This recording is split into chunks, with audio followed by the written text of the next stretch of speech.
Pour cette nouvelle vidéo, ce nouveau message, je voulais vous parler du travail qui a été mené avec notre administration au niveau des services publics portés par la ville et la communauté d'agglomération, puisque nous sommes dans une configuration d'administration unique.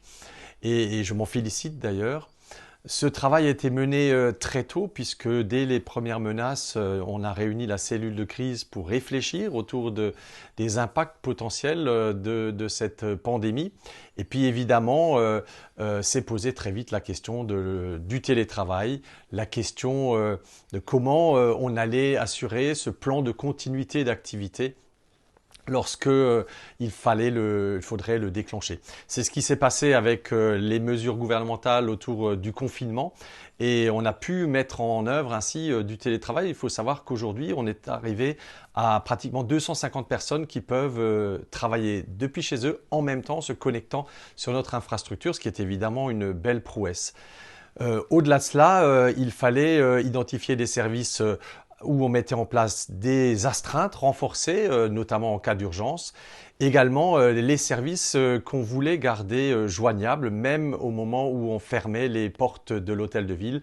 Il suffit dans ce cas-là, je pense notamment à l'état civil, de téléphoner, de prendre rendez-vous et on vous ouvre évidemment dans ce cas-là les portes pour tout ce qui relève d'urgence dans la mise à jour de votre état civil.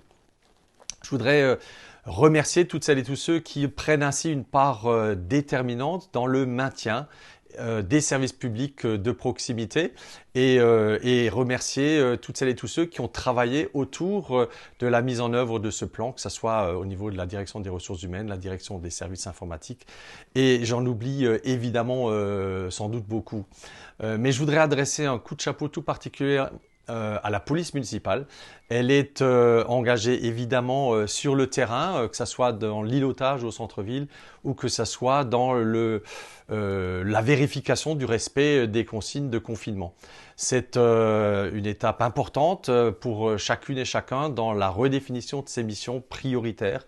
Et je voudrais aussi tirer un gros coup de chapeau à la direction des solidarités dont j'ai déjà évoqué le travail dans l'articulation des solidarités nécessaires par ces temps particulièrement difficiles pour les plus démunis ou les personnes isolées. Et à propos de solidarité, enfin, un coup de chapeau aux agents de notre collectivité qui ont accepté, souhaité se mettre au service d'autres instances, que ce soit le centre hospitalier de Haguenau dans des fonctions logistiques, que ce soit aussi des associations qui travaillent dans le champ caritatif. Voilà, pour vous rassurer, mesdames, messieurs, sur le fait que nous pourrons assumer les fonctions essentielles dans les services publics portés par la ville ou la communauté d'agglomération, en ayant bien identifié ce qui pouvait relever d'un aspect critique ou urgent.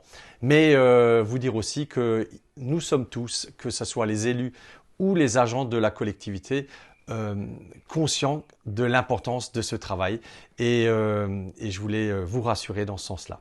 Voilà, je vous souhaite évidemment de poursuivre dans les meilleures conditions possibles. Ce confinement, on en est à la 3e semaine et je pressens, comme je pense vous toutes et vous tous, que ce confinement va encore durer. C'est aussi pour cela que je tenais à vous donner ces informations sur l'organisation même des services de la collectivité. Très bonne journée.